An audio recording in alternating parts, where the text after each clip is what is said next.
might be the chosen one again here. Broadbent, long ball. Schulz is around the place. He's out the back. Oh, this is some sort of an afternoon for the faithful.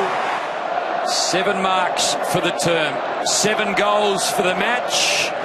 Make it 8. Sergeant Schulz is making Adelaide Oval a very loud one. Hello everyone and welcome back to another edition of Pears on a Pod. We've got a very special guest this week, but as always I have to introduce my lovely co-host, and no, it's not Matt White. It's Jack Hudson. Hello, how are you, mate? Yeah, very good, mate. Excited to be back in round 1 this week. So, yeah, we don't play opening round, so this is our opening round. So, very excited. This is not our opening pod, but it is our round 1 pod, and we've got a very special guest this week. He's a man that, look, could pretty much, they talk about finding a needle in a haystack. I reckon he could hit one with his special goal kicking technique. He's a wonderful footballer. He played 194 games and kicked 333 goals across his career with Richmond and Port Adelaide. I speak of the man that could kick from anywhere, Jay Schulz. Schulzy, welcome to the pod. G'day lads, how are you? Thanks for having me on. And yeah, no, the opening round and round 1, that's sort of thrown me off completely. I don't really understand it. It seems like a bit of a way for AFL to just try and get the season started early and a bit more TV rights, a bit more money. But no, here we are. Round 1 officially is sort of, those games were just they were a warm up for those other four games last week. You're getting the nitty gritty of it, though. Good, no, good to be here. You're getting the nitty gritty of it, though, hey. Schulzy. The Collingwood fans on socials were having to give it a go, weren't they?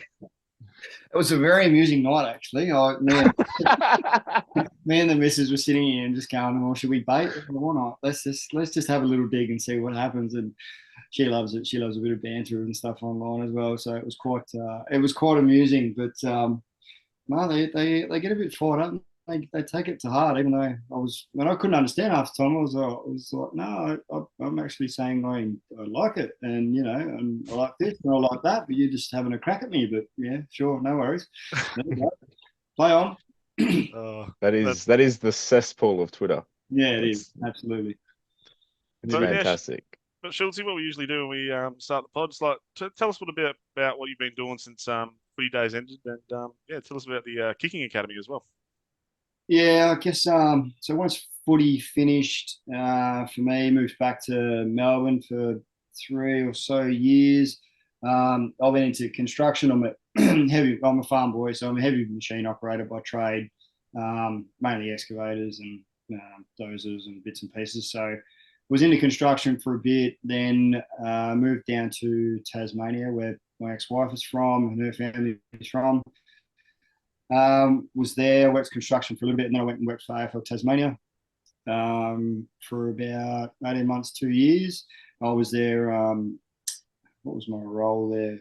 Coach and education support manager. So we had about 1,000 coaches in Tassie. I think there's about 2,500, 3,000 here in SA or something. So it was my role to try and make them all better coaches. So did that for a couple of years, and then things changed with work and separation and bits and pieces, and work-wise it was better off for me to move back to SA for a bit. So back in SA at the start of this year, and then in terms of the kicking academy stuff, I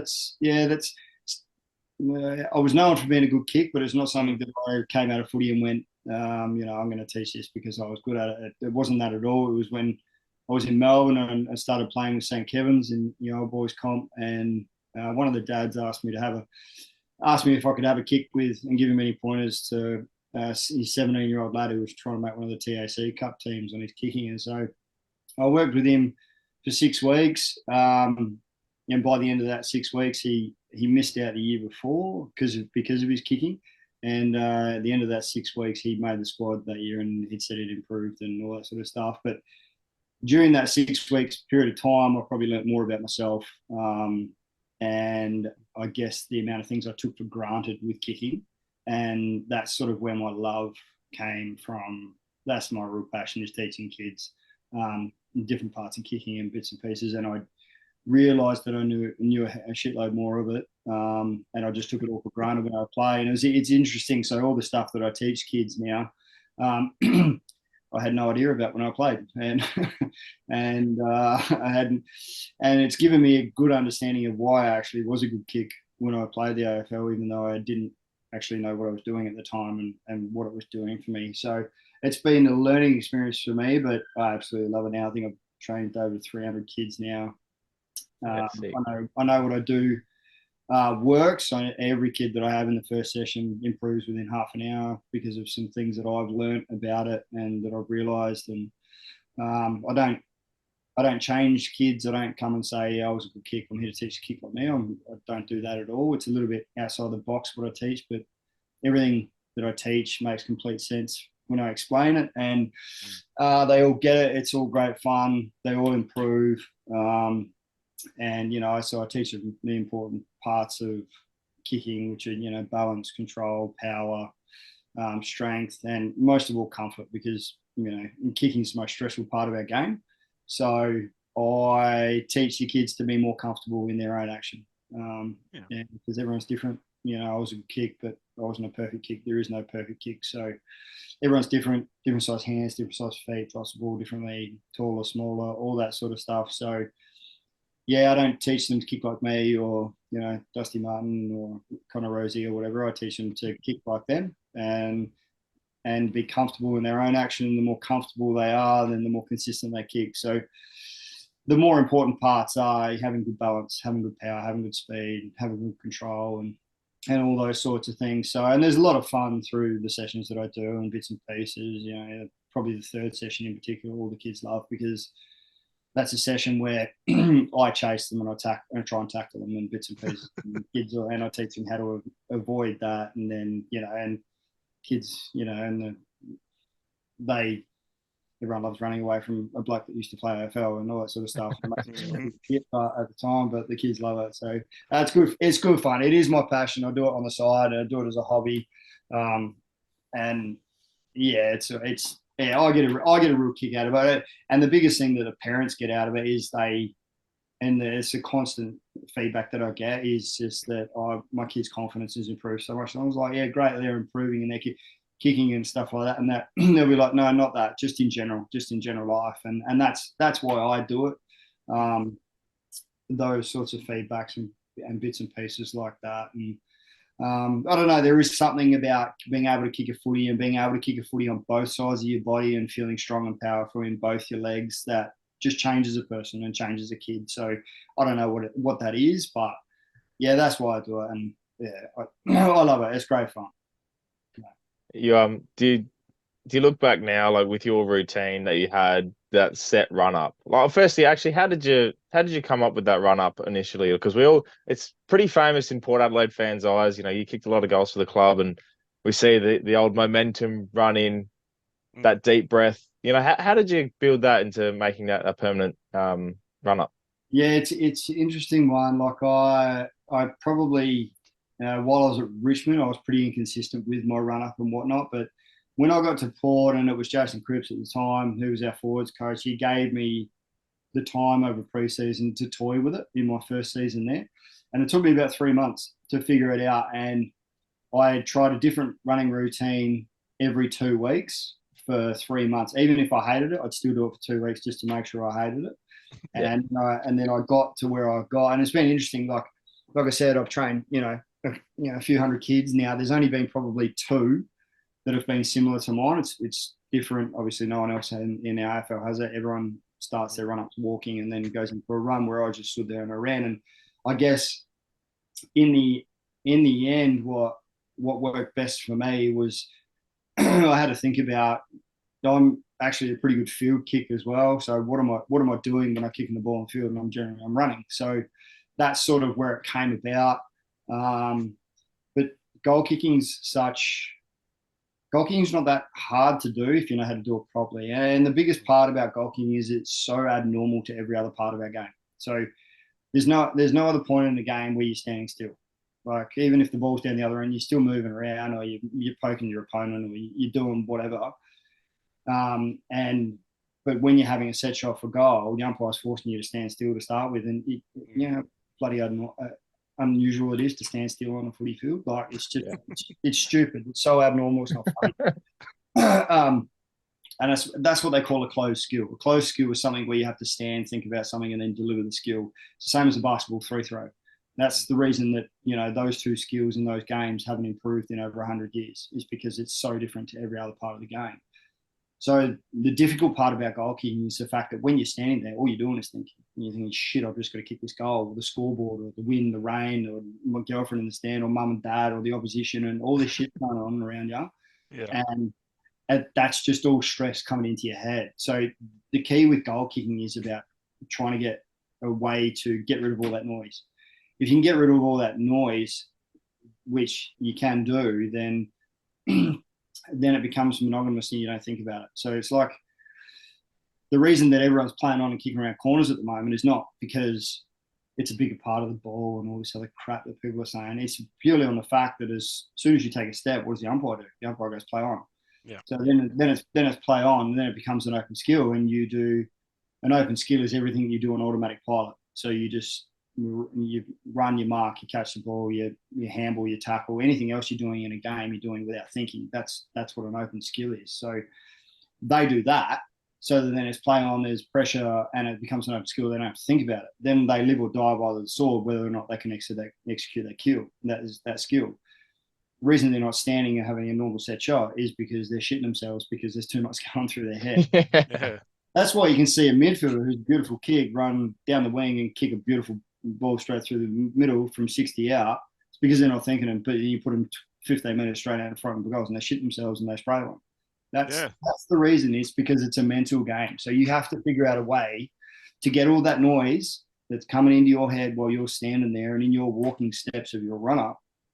That's the closed part. Once you start running, it doesn't matter, it's an automatic pilot. But if you've built up all this stress in the walking steps and standing there, you're that tense and you're that shitting yourself that you're going to miss right before you actually even kick the ball. So it's an interesting one. And once again, I didn't figure any of this shit out until afterwards. But there is certain things that I would do in my run up, and it's about, you know, a bit of self-talk and all that sort of stuff as well. Because if you're talking to yourself, your brain can't actually comprehend or think about anything else. It's like if you try and, this is an example I give to the kids. I say to the kids, all right, try and count backwards from 10 at this speed, 10, 9, 8, 7, 6, 5. Try and do that and think about what you want for dinner at the same time, but actually say it out loud. You can't do it. Either kids get stuck on a number or they get to 0 and they got no idea what they've been trying to think about, because your brain just doesn't allow you to. You can maybe think of one other thing if you're actually talking about something out loud. So if you're going to say, right, I'm going to say something in my head, but I'm not going to talk it, by the time you get halfway through that conversation, your mind's wandering. And everyone experiences it. You'll be thinking about something and then you think about something else straight away. So, you know, completely different. But if you're actually talking, like I'm talking to you guys here now, I couldn't think about something else. So, and this is all stuff that I spoke to my sports psych about after I bloody retired. I wish I'd figured it out. Or I might even have been a better kick, but it's an interesting thing, and the kids know I'm a big part on what your brain can do to you in the game of footy with kicking as well. So that's one of the big things that I've figured out, and one of the big things that I teach kids is how to try and get rid of that noise in their head. Because if you can get rid of the noise in the head, then the stress goes of what you're actually doing. And if you can do it properly, you're sort of almost not even thinking about the fact that you're having a shot for goal. So, but yeah, there's a bit of a long-winded version, and this has always happened. Someone asks me about kicking and I can't shut up. So that's what we want. Because that's awesome insight. Because that's something I've never even thought about either. And I'm sure Ant hasn't either. And it's a lot of part of what I do in kicking classes and the things that I explain and teach. And I always encourage parents to stand close by and listen and stuff. Literally everyone during the session or at the end of the session just go, I've never heard it explained or about that way. And I've never heard any other coaches or anyone else explain, especially kicking, the way I do. But probably no one else has been that passionate about it that I am as well. So and I had to figure it all out. And I spoke, like I said, I had to speak to my sports psych about certain things. I was like, does this make sense? He's like, never heard that shit before, but that makes complete sense. So it's what I love. Yeah, it's what I love doing. It's great fun. And that's how I know that I can always get kids to improve as well, because it's something that no one's ever taught them before.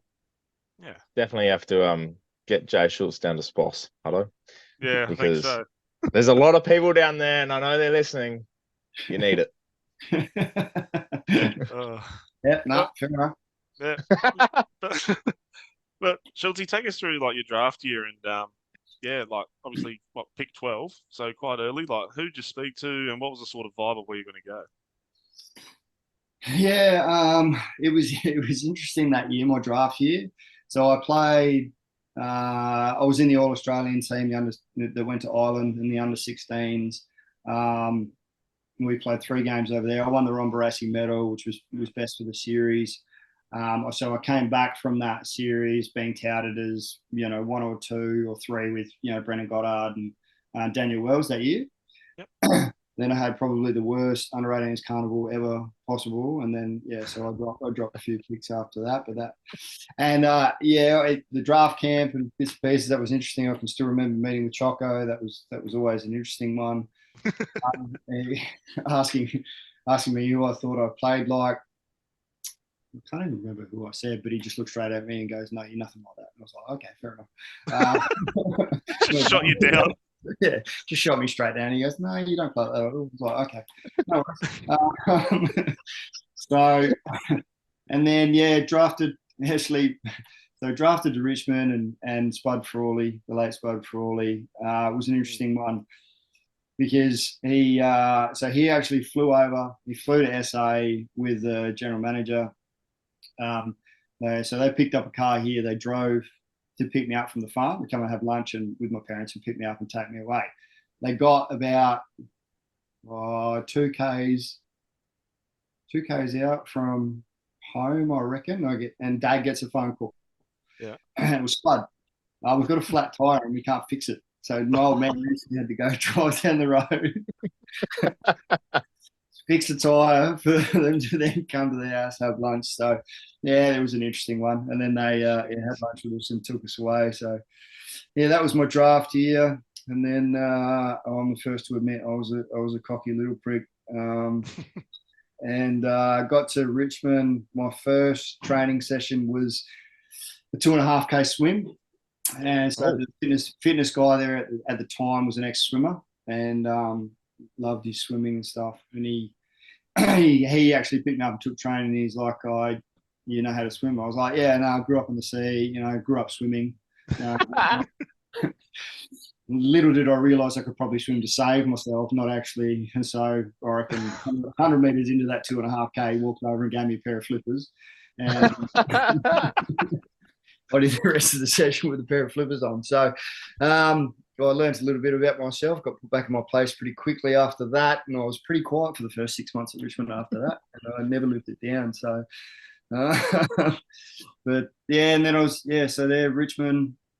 And there for 7 years, probably the first to admit I probably wasted the first 4 or 5 years of my career just not being mature enough and living the life a little bit too much. And a big change for me, country lad going into Melbourne as well. So, and then probably about I reckon about 18 months out, I sort of figured it out. I figured that I'd grown up. I knew myself that I was too good for VFL and that I legitimately wanted to do this and I wanted to play AFL. But sort of by that stage, Tigers had ran out of patience with me.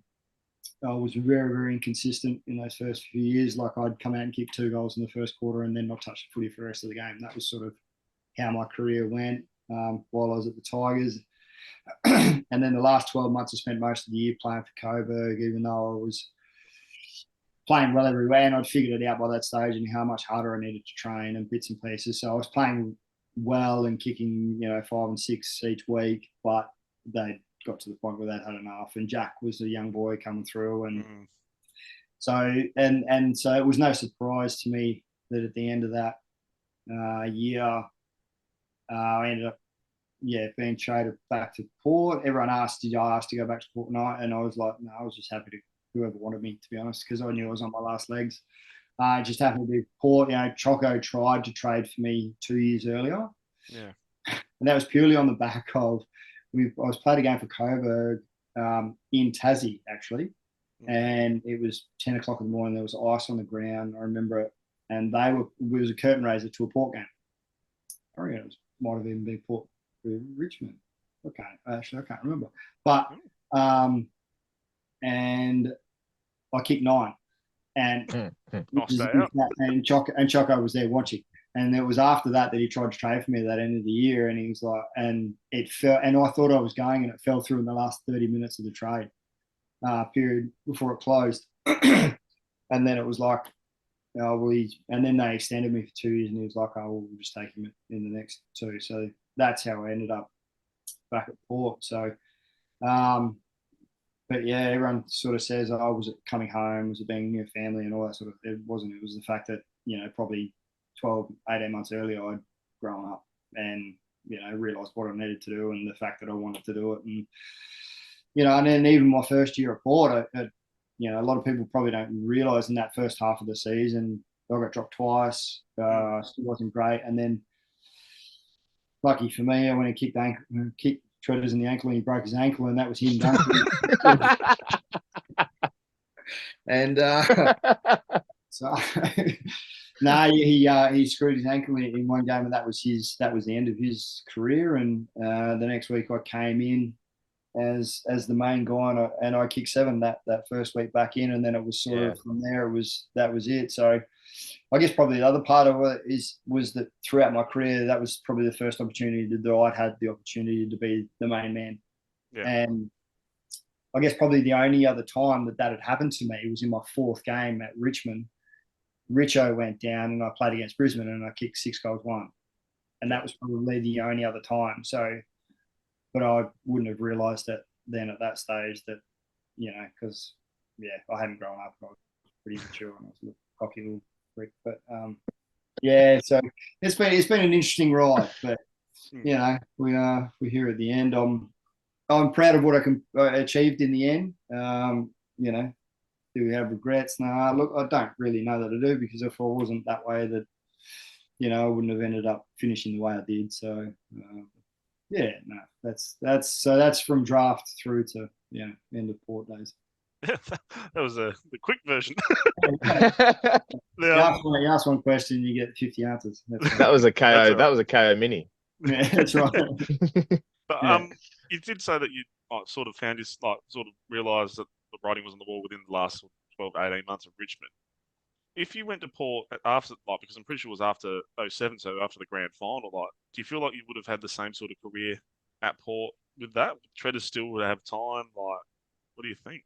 Oh, I have no idea, mate. Yeah, so my first year at Port I was traded at the end of 09, so my first year was 2010. I don't know. And the draft's a funny one.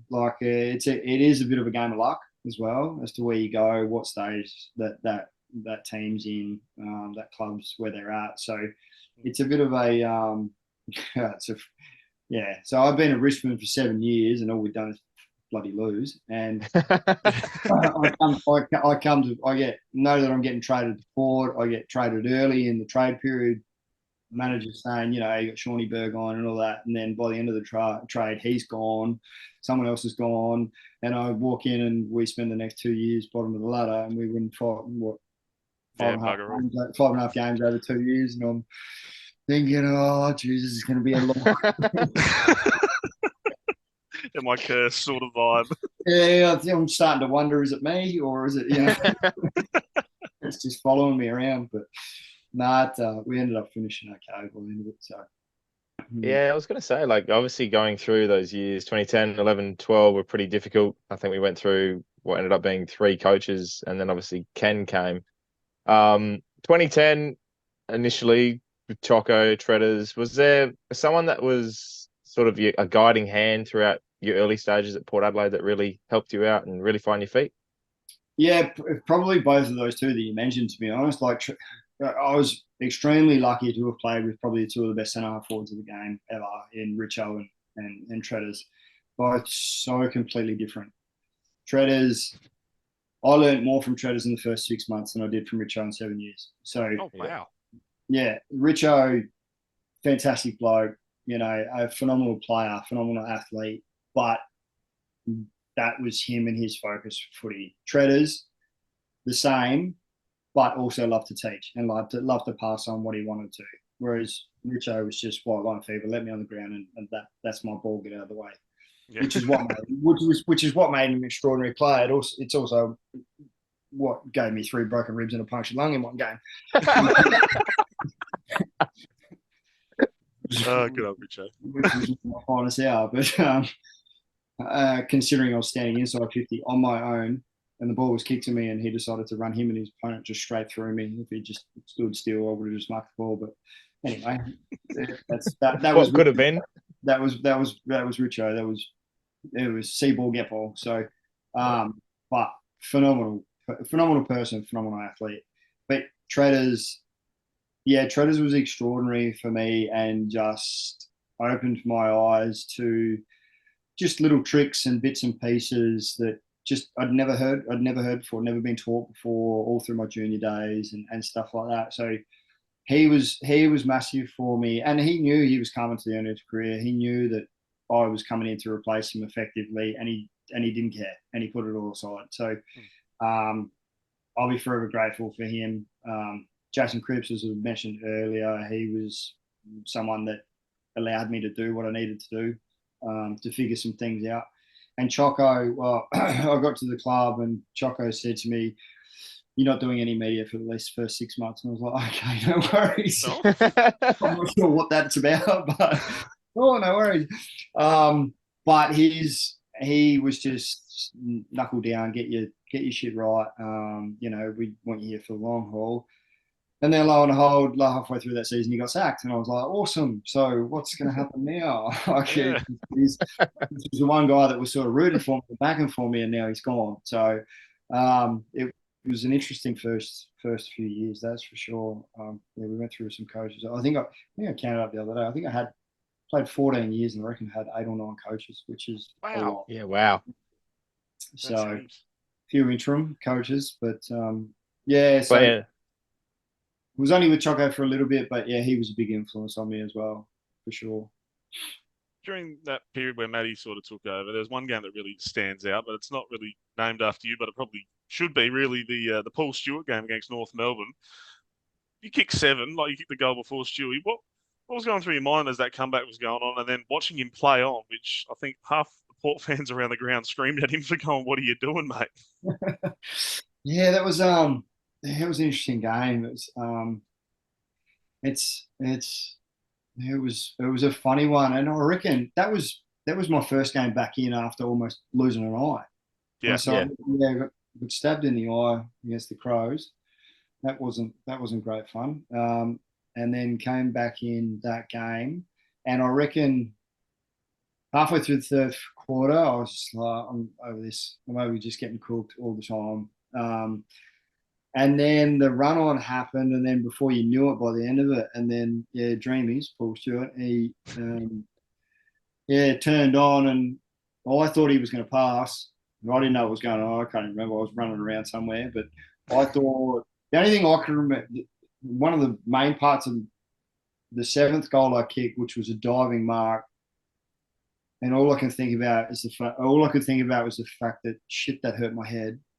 And then I ended up after the game coming with big, massive graze on my head. But the only thing I could think of remembering was I need to get up and kick this as quickly as possible, which I hate doing. I cannot stand getting up and rushing through. I feel like everything just goes out the window. And I had to, and lucky enough, it went through. And then when Dreamy's got it, he has always been a really good shot. And after that, I can just remember going, everyone just run to the back line. So everyone, in the days where it wasn't 6-6-6 and you had to stay inside the 50, everyone just in the back line. And then that bounce, I reckon, went their way as well. And I reckon I was down there and I hit myself. I see the ball coming in higher, and I was like, I'm either going to get smashed here or someone's going to mark it or something's going to happen. But no, it was good. It was played in some good games and some good victories actually at Port, especially in that 13 and 14 year where we were the comeback kings but yeah, that game really stood out because I remember at 3/4 time coming down as well, Matty going off his head, as Matty did a bit. and but also looking up at the stands and seeing everyone walking out at 3/4 time. I was just like, oh, not again. It's happening again. But and then getting on Twitter afterwards that night and everyone being filthy that had left. So it was like, yeah, well, that's what happens. So Cop that. yeah. Oh, that was good fun. That was good fun. But that 13 year, that was wild. It was. Yeah. Was it just mental belief, like with obviously Burjo and new system, or what was it Yeah. that were fitter? Yeah, look, I think people ask me about this, about Ken coming to the club and was it Ken? I actually think it was probably 3 people that came to the club in the same year. It was Koshy with his part, it was Burjo with his part, and it was Kenny with his part. It was the 3 happening at once that changed the whole club. Kenny, yes, inspirational coach. Kenny has a very emotional coach, has a way of you going out on the weekend, being absolutely bashing pillar posts. You come into Monday morning's meeting, you can barely walk, and having that meeting and then him revving you up and you're ready to go out and play a game that afternoon. Like that's what he is. That's how he coaches. But Burjo coming in, and I mean Burjo, when he came in, he changed how much fitter people needed to be to play footy. Well, he changed the way the game was played by what he did to us, and everyone saw what happened, and everyone saw us being able to run out games so much better than other teams. So he was a pioneer in that stakes, and that's why everyone's been after him. And with Melbourne, did the same there, and then now he's with the Crows as well. So and then Koshy and just came in and brought stability as well to the club as in general. So it wasn't Kenny on his own. He did absolutely his things, which were amazing. Burjo did his things were amazing, and Koshy did his things were amazing. And it was like an aligning of the stars. It was perfect for those 3 guys to come in that are all elite at what they do, and that's how I view it anyway. But yeah, Burjo coming in, and I'm good mates with Burjo still, but I can still remember his first media conference. And a lot of the other guys didn't pick up on it, but I was sitting there and they were like, what's the biggest thing that you've taken away from soccer, at Liverpool and whatnot? And he turned, looked at the camera and he went, how much more you can train? And I just went, shit, we're in for a long preseason. It's like, oh no.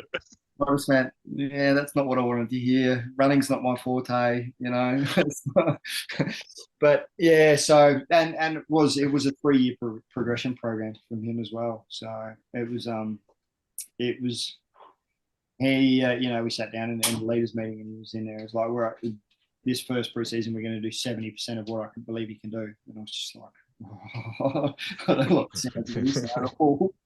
And I was like, oh, you ain't worried about blokes getting injured and stuff, like thinking about myself. And he's like, yeah, that's fine. We're going to lose a few. I'm like, oh.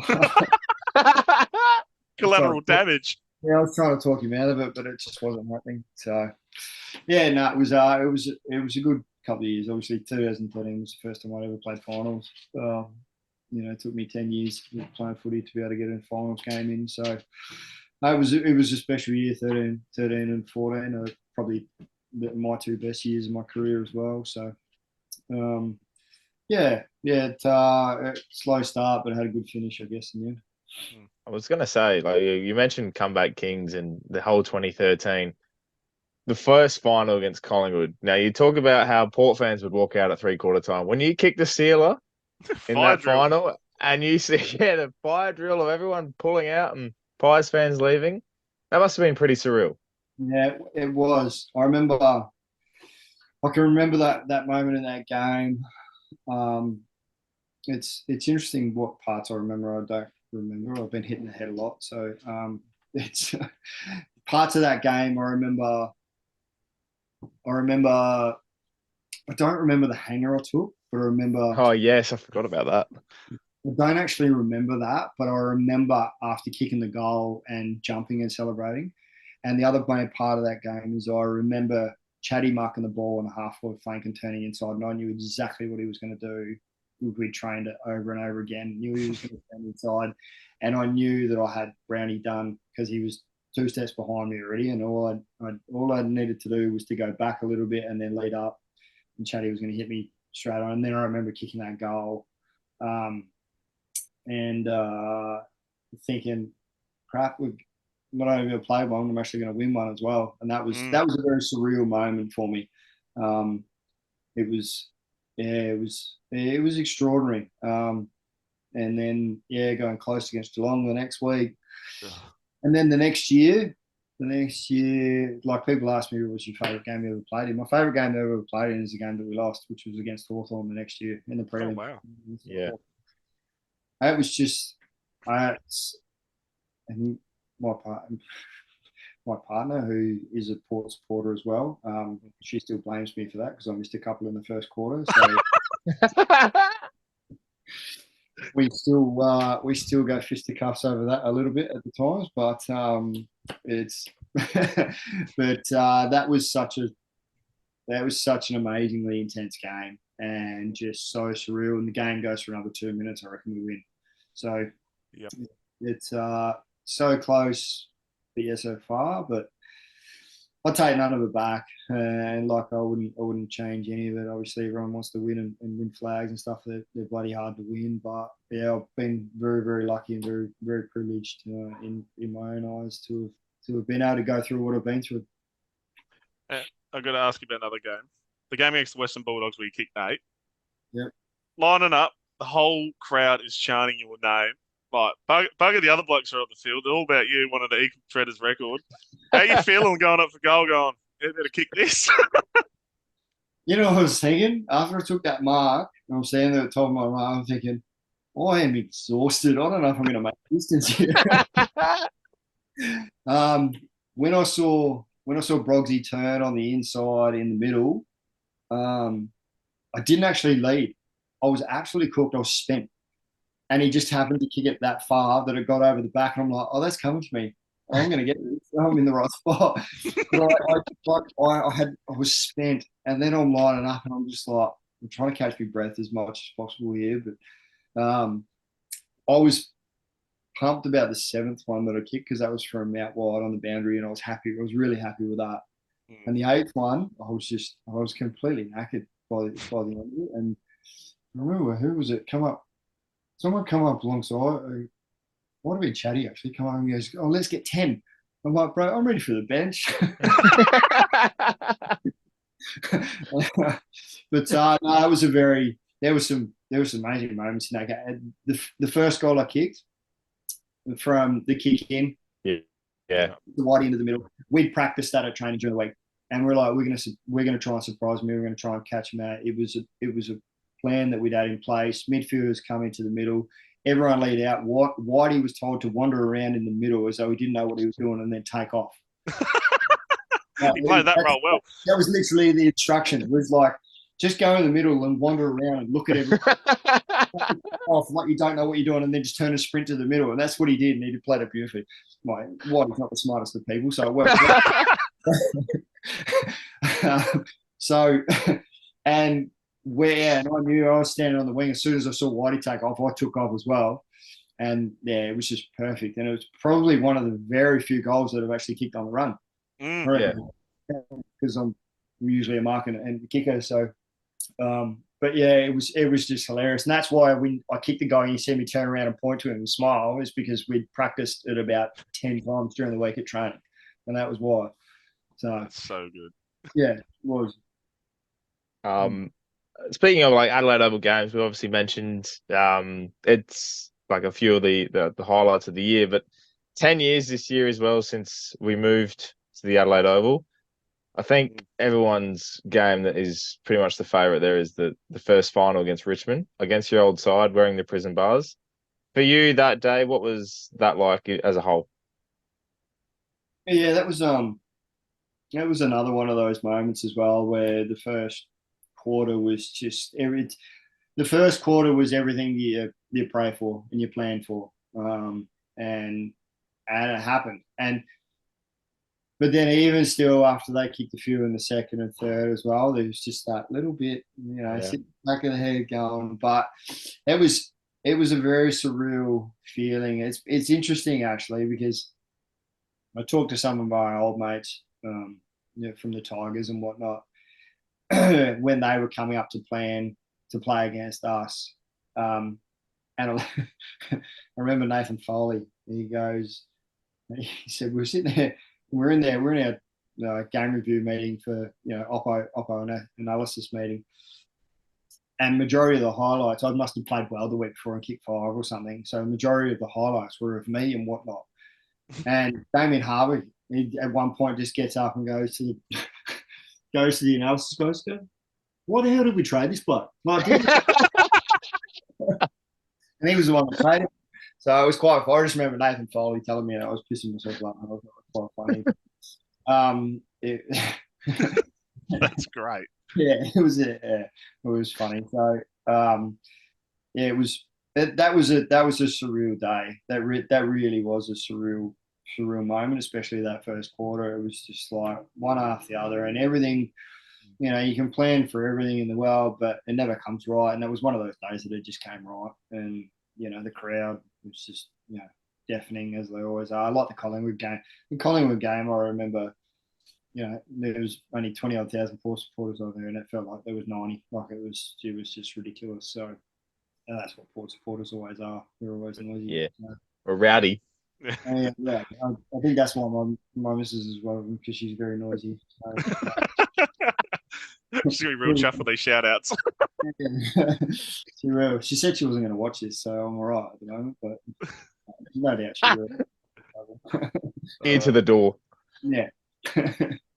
We'll go into 2015, 2016, like obviously coming to the end of your time at Port. What was it sort of like that last year? Obviously injured and then trying to get back into the side. What was that sort of like being around the club as we sort of try to make finals, and then Charlie Dixon playing full forward as well?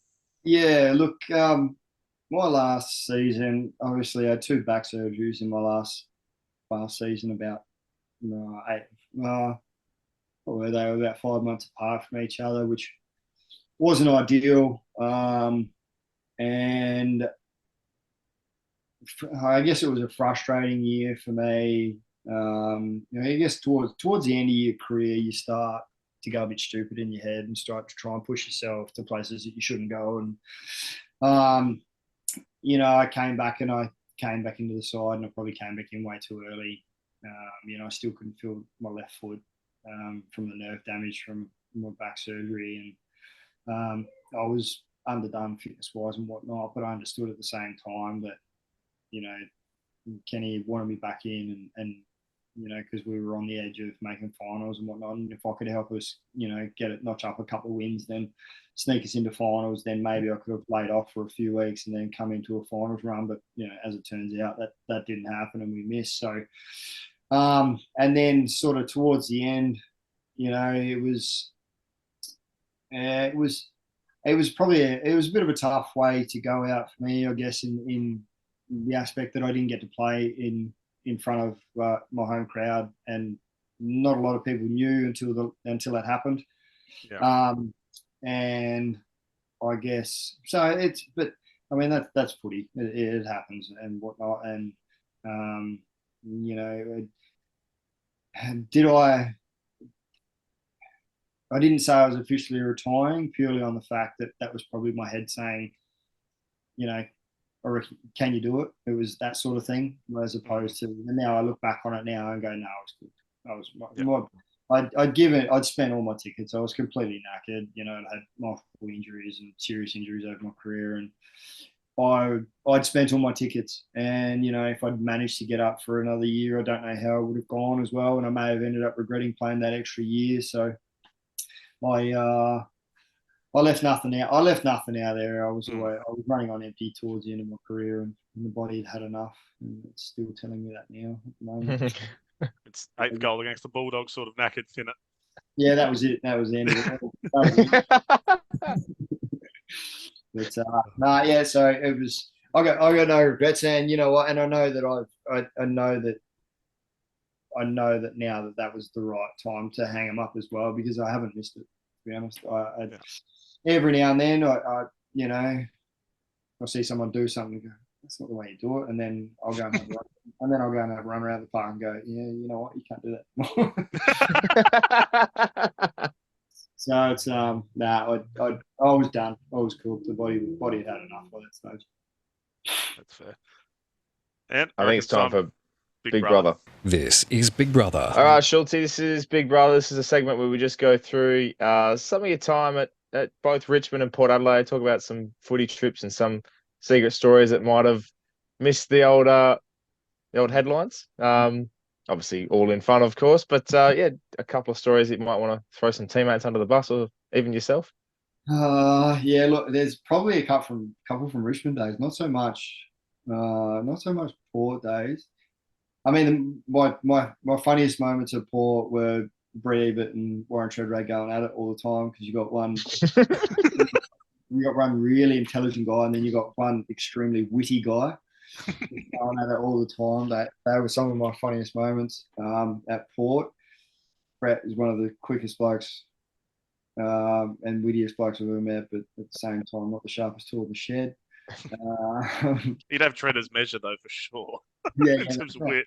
You know what? That actually happened in the club at training one day. Where they were like, you know what? We're going to settle this. Who's got the bigger head? Treaders actually has a bigger head than. Oh, the new mega head.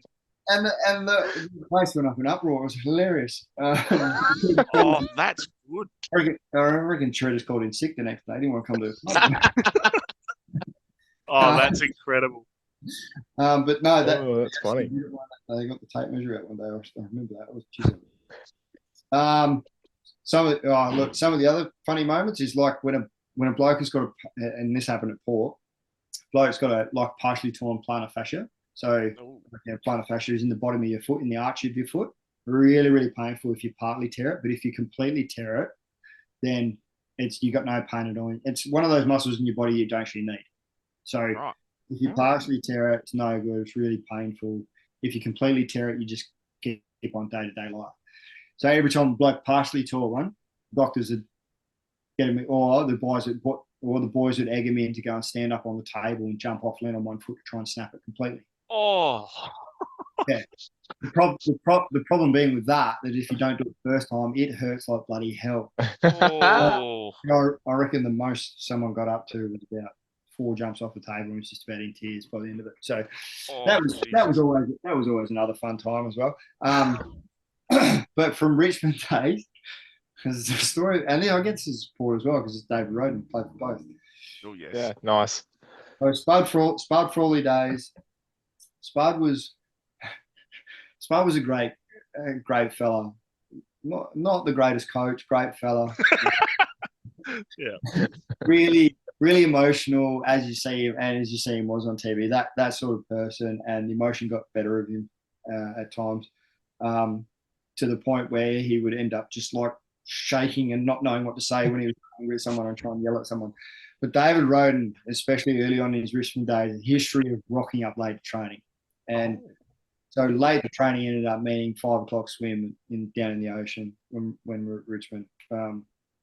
Me as a kid, I used to sleep till midday. Got drafted to Richmond, never slept again. And I still don't to this day. Just from the trauma of I'm going to end up in the ocean and all the boys are going to hate me for it. I reckon it was like 3 main sessions in a row. D-Rod rocked up, mate.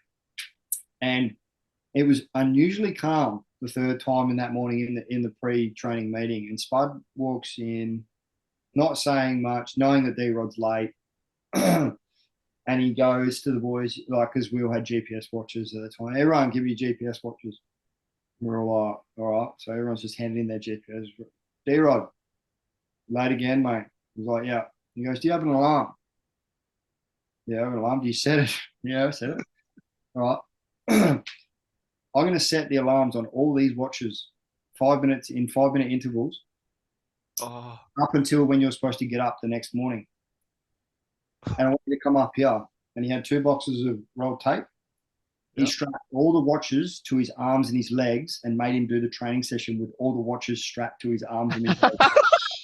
It's just mummified in watches.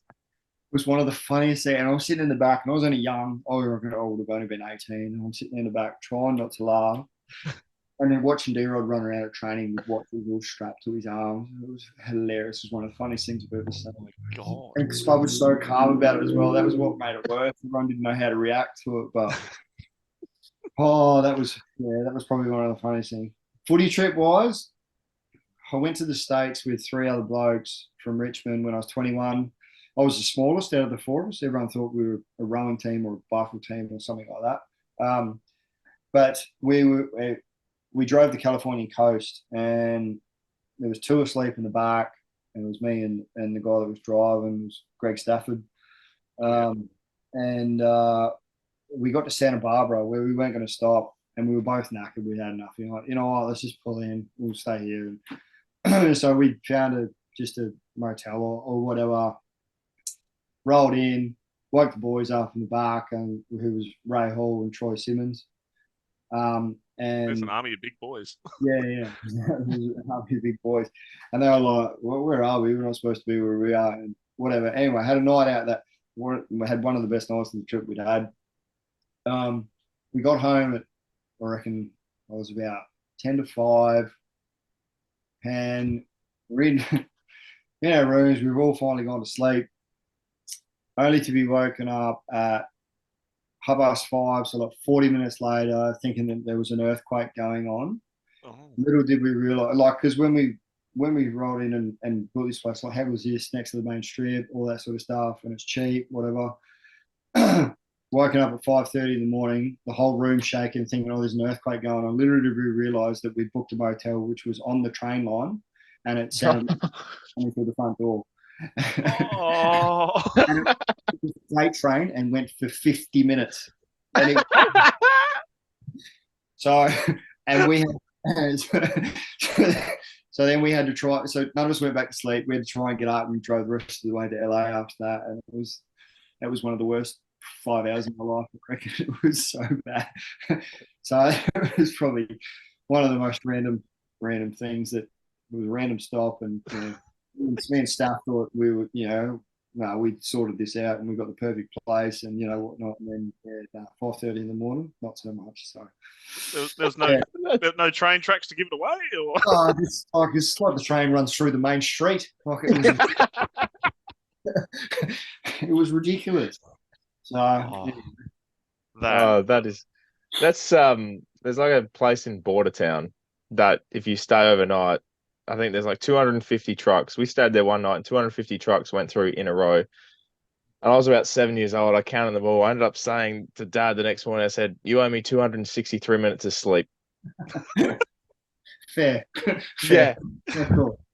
So, yeah, I love that. That's sensational. That's great gear. Random port merch, Huddo? Yes. Hey? Yes. All right, we're going to do random port merch. Schultzy, this is where you just anything that's lying about in the household that might be random, that might be Port Adelaide. I had to think about leading into this. Actually, there's 2 things that have been my favourite things that I've received from Port fans. Both from the Port Army. Was that one? They made Schultzy Army scarves. Yes. And I was so taken aback by them and so humbled by them. And then I saw the fact that they'd printed my face on the end of them as well, and I was like, "Geez, I don't have a good head on me at all." That's not right. They gave me 10, which was extremely generous, and that's something that I hold extremely dear to me. It's one of my favourite things. And the other thing, which I've lost in the amount of times that I've moved, which I'm spewing about, was that they made stubby holders with me taking the mark against Melbourne on it, and on the other side saying, "I'd love to have a beer with Schultzy." Yeah. That chart, yeah. And I cannot for the life of me find it. I'm spewing about it. So, but they were 2 of my absolute things that they were my favourite things as well. It's interesting. I spent probably the first 4 or 5 years not reflecting on my career at all, and then when I started to, it was quite hard for me and quite humbling for me to take in and realize, I guess, how much people enjoyed watching me play. And that for me was quite a hard thing for me to come to terms with. But I'm extremely grateful, for all the people that supported me throughout my footy career. So the fans absolutely loved you. Yeah, and it's only probably been, to be perfectly honest, only been the last 12 months since me and Laura have been together, which is just over a year now. That it's probably taken her 10 months to convince me of that as well. So and that's been that's very humbling for me. And I guess I just didn't really ever get it or understand it or understand the effect that I had. And that for me is a funny feeling, but that's I appreciate the fans probably more than they appreciate me, but I don't know how people will think that's possible or true, and we'll probably have an argument about that too. That's me as well. Well, we'll get a public service announcement trying to see if anybody has a stubby holder of that mark. Get it to you, Schultzy. That's what we want. Yeah. I've got a stubby holder. I'd love to have a beer with Schultzy. That one that got made for me. I'd really appreciate one back, and I'll buy you a beer to put in it. Yeah. Oh, there we go. There we go. Deal sorted. We'll put that on our socials. Right, I'm getting on Canva later. I'm gonna make that poster. Oh, jeez. What do you got, Ant? What have you got? I'll go first. I'll go first then. Look, we've done this segment quite a bit. I'm getting thin. I'm not gonna lie. So I've started to go through old photos, and it's been a couple of mates with Peter Walsh. That is so random. Yeah. It's so random. I had hair back then. Yeah, well done. It's not anymore. Look at it. It's gone. All right. Yep. So that's my random port merch. What's yours, Huddo? All right. So I went to one of those player issue Guernsey sales at the end of the year, and Schultz, you might need a favour, mate. I got one of yours. So I think that's 2014. Yeah, right. There you go. But yeah, it's got the pouch. So player issue Guernsey of yours, Schultzy. So bring it around one night, mate. I'll sign it for you. Done. If I'll hunt someone down with that stubby holder, I can get that beer. Done deal. Done deal. No, absolutely. Very More than happy. Obscure port player. Yeah, or you'll skip it.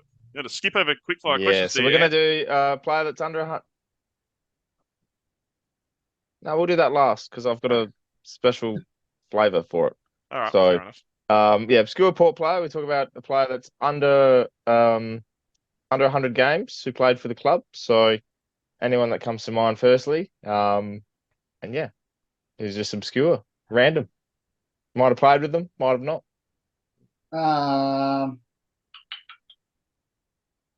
Nathan Cracker. Oh, yes. Yeah. The best 48 to ever play for the club. Stephen Lindsay Thomas. Very, very, very, very quietly funny and a bit pesty at times. Oh. Used to niggle and do bits and pieces and steal your keys and other bits and pieces and whatnot, and then send you searching around and blaming other blokes. So, but absolute ripper fella as well. So yeah, crack. Love that. I've got Sam Colquhoun. Oh, you're kidding me. That's what I was going to wheel out. Really? Sam Colquhoun? Yeah. War number 30, if I'm right. Played 16 games. Yep, Brosser boy. Yeah. All right. Well, I'm going to go with Aaron Young. Youngie. Yeah. Loved watching Youngie play. That I think 2016, that year, that game against St Kilda, when we came back and he kicked the goal before Ryder to Robbie. Unreal. Yeah. Robbie, Aaron Young was more talented than a lot of people realised, I reckon. And I don't realise his working close was actually exceptional. And he probably came to the club where the positions weren't open for him. I think if he'd been given more of a chance in the midfield, that he could have produced a lot more. I was always a big fan of Young. Yeah, no, he was great. I think under Vossi he played a fair bit midfield towards the end of his time at Port. Mm. Yeah, that was good to watch. But yeah, Aaron Young is mine, man. There you go. Very nice. All right, Schulte, this is where it gets good. This is quick fire questions. We're just gonna first thing that comes to your head, very simple. I'm gonna start off with your favorite TV show. Friends. Oh, Yeah. nice. Yeah. Your favorite flavor potato chip. Plain salt. Oh, yes. Your go-to karaoke song? Eminem. I kind of want to Which see one? that. Yeah. It happened in Hawaii one year. It's not going to happen again. Oh, that's terrific. What song are we talking? I reckon it was Lose Yourself, to be honest. And Chris Newman was there. Calvin Moore, who was my roommate. It was a random night. We all happened to be holidaying in Hawaii, but not together. Yeah, that's weird. Yeah, that is go do karaoke together. Yeah. Nice. Yeah. What was your junior number? 15. Oh, yes. I like a nice, solid. That was my old man's number. Yeah, nice.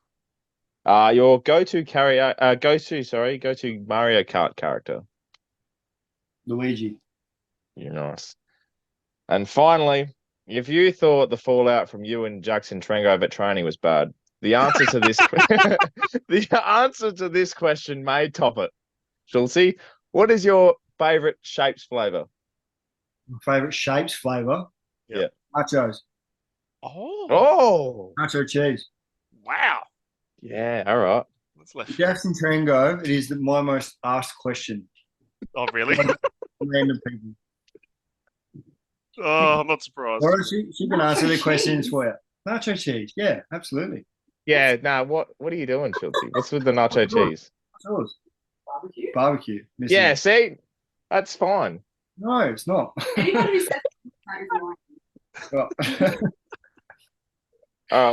on. Schulte, what's your thought on crimpy? Crimpy? Yeah, the crimpy shapes. Chicken crimpies. No. Yeah, that's all I want. That is what it is. Chicken drumsticks. Yes. Ooh. Or put cheese and bacon. Cheese and bacon. Cheese and bacon. Anything but crimpies, Huddo. Yeah. I'll live with it. I've gotten used to it. Yeah, I know. Yeah, that's great. The Jackson Trango thing that comes up every single time. See, we thought that, so I thought I'd throw it in there as a bit of a motivator. At the end. Yeah. The vision doesn't show what happened beforehand. That's the problem. Oh, Lordy. And you know, the only thing I can remember from that event as well was Dom Cassici jumping over the back of me going, "No haymakers, no fists, stop it." Like a true leader, Dom. He's choking me out, just trying to get us off each other. It was funny. Yeah, that's good. Competitive nature. Yeah. Oh, that's so funny. Just before Huddo asks one final question, Schulte, I did want to ask, Boki's obviously going to play 350 games, probably in round 2. I wanted to ask, what was his influence, obviously being pretty much your predominant captain at Port throughout your time there? What was his influence on you and impact overall? The biggest thing for me with Boki, I mean, obviously everyone talks about how professional he is and the way he trains and stuff like that, you know, and the way he treats his body and does absolutely everything that he can, which, you know, it doesn't surprise me. It was 2 years ago. He rang me. I was in Tassie at the time, and he'd been having yips in front of goal. And he rang me to ask for some advice, and that's the kind of bloke that Boki was. He was like, I'm pretty. He said, I feel like I'm pretty sound and everything else at the moment, but I'm just a bit off with that. So he said, I thought, who should I ring? And I was like, I'll give Schulte a call. So that's what he did, and that's the kind of bloke he is. But his biggest thing for me, and the thing that I admired the most, was how he was able to put his own shit in his own game aside, and very, very rarely talk about himself. And no matter what was asked of him or if he liked it or not, you would know. And that was probably what I admired most about him. Everyone, like I said, everyone does talk about his training and all that sort of stuff. And everyone's completely right. It's extraordinary, and that's why he's played 350 games. Extraordinary what he does. So, but he's one of the most genuine people that I've ever met. He's extremely caring. He got around absolutely everyone from top to bottom, and put his own stuff aside all the time. So, and my missus just walked in and said, "The footy's about to start. Get off." We're almost done. We promise. Almost done, right? Yeah, all right. What? So, but he's So that was his biggest thing for me. I don't whether or not he thought he was ready for the role at that time because he was young. He took it in his stride, and Jesse did it well, and in a tough time as well. I absolutely love Bucky. I always have. He's a good mate, and I wish him all the best. I wish he'd play on again next year, but who knows? Who knows what's going to happen? I think he probably could, but it's you just never know with footy these days. I remember him a few years ago saying he wanted to be like Tom Brady, and just keep playing forever. But unfortunately, it's got to come to an end at some point. I just don't hope it's anytime soon. And that's the thing. I think age really shits me in footy as well. It's like once you get to 30, it's okay. Well, then unless you're exceptional or and you only keep playing on. But he's still running around just as fit as he was, and he's still doing the damaging stuff that he needs to do, and he's got really good young kids around him now as well. So I don't see there's any reason why he can't keep playing until he thinks he's actually cooked, and I think he's earned that right, to be honest.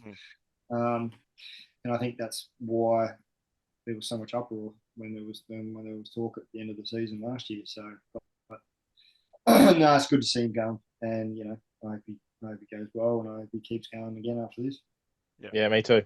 Yep, 45, 50, don't care. He can keep going. Hey, if he keeps his speed, he keeps his contested ball, he keeps clean, and all that, which he does. There's no reason. A number's just a number. It's a number, doesn't really matter. Yeah, exactly. Yeah. Love it. I've got one more for you before we can go watch the footy. All right. So you mentioned how great the fans and all that sort of stuff were. So over time, like at Port, like family days and all that sort of stuff, what was the weirdest thing you ever encountered? This is interesting. I don't know if you saw my social media post. The weirdest thing that I encountered is actually happened this year. Oh, was that? So I'm in SA and I work out in Dublin, and I went to pick up lunch from the Lower Light Hotel one day for the boys that I'm working with. Walked into the pub and there's this old local in there in the Lower Light pub in the middle of nowhere. And the woman that owns the Lower Light pub, she's a massive Port supporter, there's Port stuff everywhere. Been having a chat to her, and this old guy there with a bald head and Port supporter as well, saw me. He'd had a few. And Bev, who owns the pub, she said, "Oh, we want him to sign something. Here's your text. Here's the text. I've got a text for you. You can get him to sign something." I'm like, "Yeah, sure, mate. No worries. Whatever." And he put his head down and go, "Can you sign my head?" Pointing down with his skull. You'd have gone, "No worries, done." I was just like, this is a first for me. I've signed some things. This is the first for me. And then afterwards, he's talking about, I might go and get that tattooed in. And I'm like, maybe go home and sleep it off and think about it first. Well, now it's just on his pillow at home. No, just imprinted. So that's probably the weirdest thing that I've encountered. And that happened 7 years after I retired. Yeah, that's fair. One thing that I think you did post on your socials, report socials, was you ended up with a polo of all signatures from fans. Do you remember that day? Yeah, I've still got that somewhere too. Oh, jeez. Yeah, I've still got that. Where's that? Yeah, that's definitely in one of my tubs in the shed from when I moved recently. So yes, did get some random things. Yeah, sign top from random people. That was That Yeah, was sorry one. about that. I kind of started that. Oh, there you go. Yeah. See, they're the things I appreciate. Nothing to do with me. That's good. That works. That works But well. yeah, it was, I think, the Renault sponsorship. And I said, can you sign my Guernsey? He was like, only if you go test drive the Renault. I was like, all right.